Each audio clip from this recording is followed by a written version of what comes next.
सत श्री अकाल, आदाब और स्वागत है आपका कर्ली टैरो 444 की एक और पिकाकार रीडिंग में। आई होप आप सब खुश होंगे और किसी भी प्रॉब्लम की वजह से अगर खुश नहीं हो, होपफुली ये रीडिंग आपको थोड़ा मदद कर सके। तो आज की हमारी पिकाकार रीडिंग है कुछ स्पेसिफिक लव एडवाइजर्स आपके आने वाले 90 डेज़ के लिए। डजेंट मैटर आप कमिटेड हैं, आप सिंगल हैं, आपका सेक्सुअल ओरिएंटेशन क्या है, इट अप्लाइज फॉर एवरीबॉडी। तो क्या वो स्पेसिफिक मैसेजेस हैं और वो क्यों मैसेजेस दिए जा रहे हैं और कौन सी एनर्जी बहुत स्ट्रांगली शो हो रही है for the coming 90 days in regards to your love life, वो हम आज साफ इस रीडिंग में कवर करेंगे। तो हमेशा की तरह यहाँ पे हमारे पास 3 पाइल्स हैं, 3 क्यूट इमेजेस क्यूपिड्स की शेप में आपके लिए सिलेक्ट करने के लिए। तो जो भी इमेज सबसे ज़्यादा आपको अपनी तरफ अट्रैक्ट कर रहा है, आप उसे अपनी पाइल के रूप में सिलेक्ट कर लीजिए। If you have selected your pile, हम पाइल 1 के साथ चलेंगे। 2 और 3 के टाइम स्टैम्प्स आपको नीचे डिस्क्रिप्शन बॉक्स में मिल जाएंगे। So see you at your reading.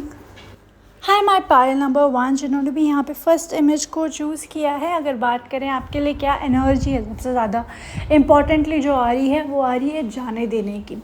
Grudges मत रखो, पास्ट के बेस पे फ्यूचर को मत डिसाइड करो, ये आपको एक स्ट्रांगली कहा जा रहा है और यही एनर्जी आपके लिए आने वाले 90 दिनों में बहुत मज़बूती से दिख रही है। सो अगर आप किसी चीज़ को भूल चूक को माफ़ करके आगे बढ़ना चाहते हो, तो आपको वो विंडो प्रोवाइड की जा रही है कि आप वो भूल चूक को माफ़ करो, जाने दो और आगे बढ़ो। साथ ही साथ में अगर आप चाहते हो कि आपके पार्टनर ने कोई भूल चूक की थी, तो आप बड़ा दिल रखें, मिस्टेक्स रिपीट नहीं होंगी दोबारा। और अगर आपने कर रखी थी, तो आई थिंक वो पोर्टल खुल रहा है कि फिर से इस रिलेशनशिप को सुधारने का या इस सिचुएशन को सुधारने का मौका मिल रहा है। आपके लिए यहाँ पे जो एडवाइजेस आ रही हैं ना, वो आ रही हैं फिर से पुराने लम्हों को जीने के लिए, फिर से एक दूसरे के साथ वो एक जो स्टार्टिंग में एक शिद्दत थी, स्टार्टिंग में एक वो जो जज्बा था, you know, to be little flirty with each other, fun के साथ बातें करना, एक दूसरे को परस्यू करना, वो वाला पैशन शो करना। अगर आप वही चीज़ें अब करोगे, पुराने टाइम्स को रिक्रिएट करोगे, गुड टाइम्स को रिक्रिएट करोगे, तो ये रिलेशनशिप बहुत ही इम्प्रूव होगा। इससे होगा क्या कि जो पुरानी चीज़ें जिनकी वजह से ग्रजेस पाले हुए थे, वो ख़त्म हो जाएंगी। आपको इनफैक्ट एक गाइडेंस मिलेगी कि अच्छा, this is what works for our relationship, आप उसी की वे में चलोगे एंड बॉन्ड स्ट्रॉन्ग होगा। इनफैक्ट अगर मैं सिंगल लोगों के लिए भी यहाँ पे कहूँ, आने वाले 90 डेज़ में अगर आपका कोई पास्ट था, आप उससे मूव ऑन करते हुए दिख रहे हैं, या फिर आपके मन में कोई हेजिटेशन थी कि मैं मूव करूं, मैं अपना पहला कदम लूं इस पर्सन की तरफ कि ना लूं, ये पता नहीं कैसे बिहेव करेगा, कैसे क्या करेगा। So cards are saying don't take it too hard on yourself, just let it go of that anxiety, let it go of that fears, let it go of that grudges, let it go of that negative experiences। मतलब उन चीज़ों को forgive करो, forget मत करो, but forgive करके एक नया चांस दो। खुद थोड़ा बोल्ड हो, specially for the single people, थोड़ा बोल्ड हो। अगर आपको फर्स्ट मूव करने में एक हेजिटेशन हो रही है, थोड़ा बोल्ड हो, थोड़ा सा फ्लर्ट करोगे, you will get a very amazing response आगे से। So the cards basically are saying is the 90 days is giving you an energy to restart something in your love life, जो कल को बहुत ज़्यादा स्ट्रॉन्ग हो सकता है, बहुत ही फुलफिलिंग हो सकता है और एक हैप्पी एंडिंग की तरफ आप लोगों को ले जा सकता है। इसमें सिर्फ एक ही चीज़ को आपको याद रखना है, पुराने टाइम से इस टाइम को कंपेयर नहीं करना है, क्योंकि आप नई तरीके से स्टार्ट करो, नई फाउंडेशन रख रहे हो, तो पुराने टाइम से इसको कंपेयर नहीं करना है। थोड़ा पुराने टाइम्स को रिक्रिएट करना है, कंपेयर नहीं करना है, रिक्रिएट करना है, and then see how the things work out for you. And for the single people, just make a move, and if you are already had a bad past, move on. आपके लिए वो portal open हो रहा है कि आप move on कर सको। Okay, so yes, pile number 1 ये है आपकी रीडिंग। अगर आपको इस रीडिंग की एनर्जी को क्लेम करना है, तो लाइक कर लीजिएगा और नीचे कमेंट सेक्शन में आपने मुझे ट्री का इमोजी ड्रॉप करना है, तो I can manifest this beautiful lovely energy for you. Till then take care and next pick a card reading के लिए चैनल को सब्सक्राइब करके रखिएगा। Bye bye guys. Hi my pile number 2, जिन्होंने भी यहाँ पे सेकेंड इमेज को चूज़ किया। अगर बात करें आने वाले 90 डेज़ में क्या एक मेन लव एनर्जी रहने वाली है, तो it is basically coming out of your comfort zone. थोड़ा सा बोल्डनेस दिखाने की, फाइनली एक थोड़ा अपना स्ट्रॉन्ग स्टैंड दिखाने की। सो बेसिकली मुझे यहाँ पे ना बड़ी अभी करंटली अगर आपकी ओवर एनर्जी देखें तो बहुत ओवर थिंकिंग वाली एनर्जी है। बहुत ज़्यादा दिमाग में कुछ चीज़ें सोच रहे हो, अज्यूम, प्रिजम्पशंस बहुत ज़्यादा दिमाग में मुझे ऐसे ना घर करती हुई आप लोगों के लिए दिख रही है। एंड वो कहीं ना कहीं प्रॉब्लम बन रहा है आपके लिए। मुझे ऐसा लग रहा है कि आप शायद दूसरे को समझ नहीं पा रहे हो, उनकी सिचुएशन को समझ नहीं पा रहे हो, या इनफैक्ट आपको अभी आइडिया ही नहीं है सामने वाले की क्या सिचुएशन है, और आप ओवर एनालाइज कर रहे हो, आप ओवर थिंक कर रहे हो सर्टन सिचुएशन को कि इसने ऐसा क्यों किया होगा, ये रीज़न रहा होगा, वो रीज़न रहा होगा, but you really are not sure कि क्या वो रीज़न है या नहीं है, बट बस खुद की एजम्पशंस चल रही हैं। So the card saying you here as a big advice is कि दूसरे को समझने की कोशिश करो। ओके, दूसरे को समझो कि what are they going through, what are they feeling currently in their life, and उसके बाद आपको पता लगेगा कि अच्छा उनके कुछ जेन्युइन या नॉन जेन्युइन रीजंस क्या हैं। क्योंकि जब तक आप उनको उनके रीजंस पता नहीं लगेंगे आप इस एंग्जाइटी में रहोगे ही रहोगे। तो अगर आप इन रीजंस को जानोगे, यहाँ पे कार्ड्स कह रहे हैं basically you will be able to validate their feelings, validate their seriousness towards you. अगर आपको लगता है कि नहीं ये जेन्युइन रीजंस है जिस वजह से आप आपको टाइम नहीं दे पा रहे हैं या आपको एक उस तरह का अटेंशन नहीं मिल रहा है, तो आपको पता लगेगा कि जो वो रीज़न्स दे रहे हैं वो जायज़ हैं भी नहीं। अगर जायज़ है तो पहली बात आपकी एंग्जाइटी दूर होगी, आप और अंडरस्टैंडिंग बनेंगे, इनफैक्ट और सपोर्टिव बनेंगे। और अगर बहुत ही स्टूपिड और यूज़लेस रीजंस है, you will come to know कि आप उनकी लाइफ में किस तरह की प्रायोरिटी रखते हैं, आप उनकी लाइफ में क्या वैल्यू करते हैं। So the cards are basically saying you here again and again is try to understand दूसरे बंदे के पर्सपेक्टिव से कि what are they thinking, how they are taking this relationship. It will actually help you to analyse your value in this relationship and how to make it work.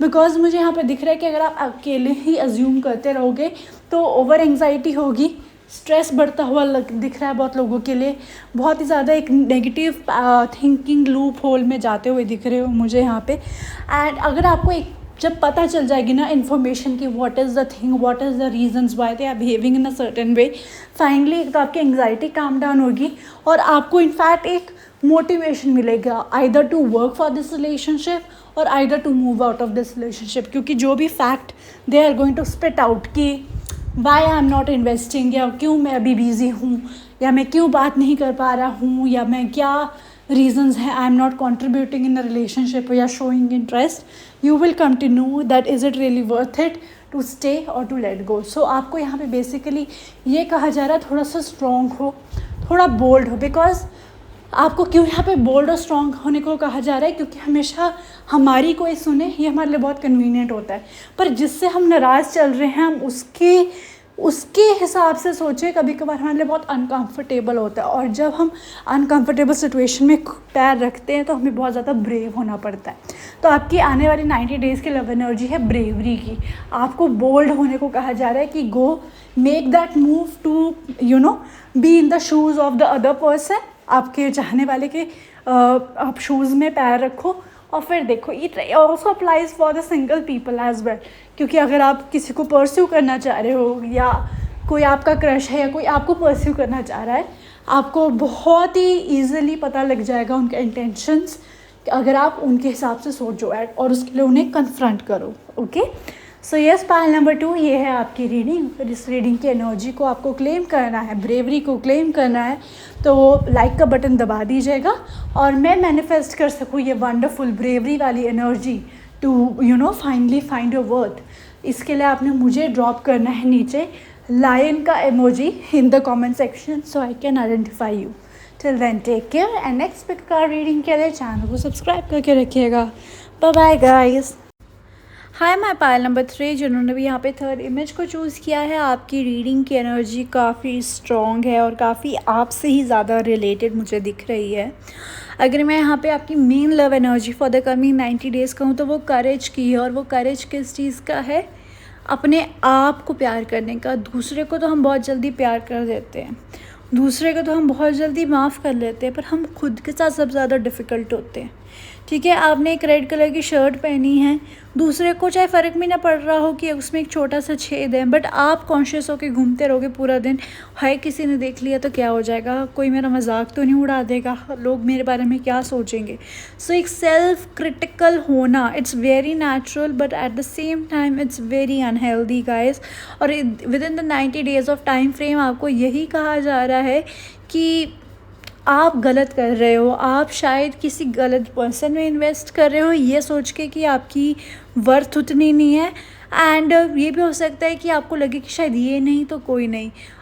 Let me tell you, इससे पहले या इससे एक reading पहले मैंने एक reading निकाली थी और उसमें बहुत यही एक पर्टिकुलर पाइल का यही सिमिलर मैसेज आ रहा था कि do not lower your light just to fit in with the other person. और यही आपके लिए भी आ रहा है कि बहुत हिम्मत लगेगी थोड़ी देर अकेले रहने में, to find out the right partner for you, to find out the right efforts from your person.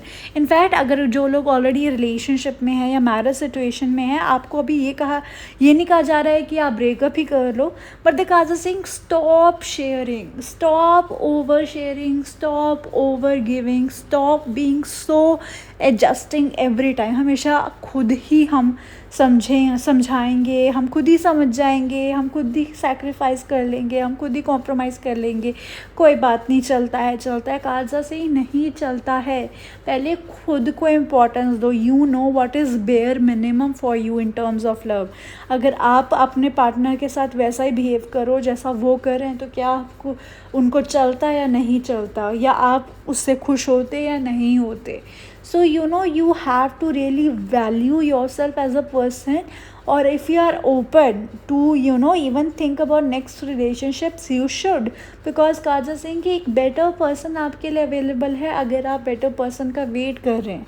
और अगर आप इसी पर्सन के साथ कंटिन्यू होना चाहते हो बाय हुक और क्रुक तो काजा सिंह, तो फिर थोड़ा सा अपने एफर्ट्स को लिमिट कर लीजिए। अगर आप अपने एफर्ट्स को लिमिट करेंगे और सामने वाले को एहसास दिलाएंगे कि तुम ही एफर्ट्स अब और डालने का टाइम है, अब तुम्हारा काम है इस रिलेशनशिप में वैल्यू शो करने का, अगर आप उस चीज़ की वेट करेंगे तो आपको डेफिनेटली रिलेशनशिप में इम्प्रूवमेंट दिखेगी। See what happens with sweet people like you is ना कि जब रिलेशनशिप में आप देते जा रहे हो तो रिलेशनशिप चल रहा है और आपने एकदम देना बंद कर दिया तो सामने से क्या होगा, एकदम इंटेंसिटी ड्रॉप हो जाएगी। सो क्या होता है कि आपको लगता है ये रिलेशनशिप फिर गिर रहा है तो आप फिर देना स्टार्ट कर देते हो रिलेशनशिप में। So the cause is saying here is कि जो relationship is really meant for you ना, शायद आपका पर्सन आपको बहुत टेकन फॉर ग्रांटेड ले रहा है तो वो एफर्ट्स ही नहीं डालता, बट जब रिलेशनशिप ड्रॉप होने लग जाता है और आपको लगता है कि इससे पहले ख़राब हो जाए, आप खुद ही एफर्ट्स डालने लग जाते हो, तो जो उनका काम था इस टाइम एफर्ट्स डालना, वो अगेन वो उस रिस्पॉन्सिबिलिटी से बच जाते हैं। So the cause is saying you here is कि अगर इट इज़ गेटिंग ड्रॉप्ड होने दो, ठीक है, अभी आप ओवर शेयर मत करो। आप अगर जितना ज़्यादा आप अभी ओवर शेयर करते जाओगे आप ही के लिए प्रॉब्लमेटिक हो जाएगा एक ऐसी सिचुएशन पे जहाँ पे आपको चेंज कभी दिखेगा ही नहीं एक पॉजिटिव, क्योंकि टेकन फॉर ग्रांटेड की हदें पार हो जाएंगी। So the cause is saying if you have that courage ना कि थोड़ी देर की लेट गो करो, थोड़ा अपनी इंपॉर्टेंस और अपनी वैल्यू को ज़्यादा बोल्ड करके अपने पार्टनर से क्लियर करो, तभी जाके सामने से शायद एक अच्छा रिस्पॉन्स भी आए और एक उम्मीद आए एक बेहतर ब्यूटीफुल रिलेशनशिप की। It is applied to both singles as well as committed people. Just wait for the right person and for the right efforts. उससे पहले कॉम्प्रोमाइज़ करोगे तो आप अपने साथ ही कॉम्प्रोमाइज़ कर रहे हो। सो पायल नंबर 3 ये है आपकी रीडिंग। अगर इस रीडिंग की एनर्जी को क्लेम करना है तो लाइक कर लीजिएगा and I can manifest this beautiful boldness for you guys. उसके लिए आप लोग मुझे कोई भी फ्रूट का इमोजी ड्रॉप कर दो ताकि आई can identify you and manifest this energy, जहाँ पे आप अपनी वैल्यू को फाइनली वॉइस आउट कर सको। Okay, so till then take care my pile number 3 और नेक्स्ट पे का रीडिंग के लिए चैनल को सब्सक्राइब करके रखिएगा। Bye bye guys, see you.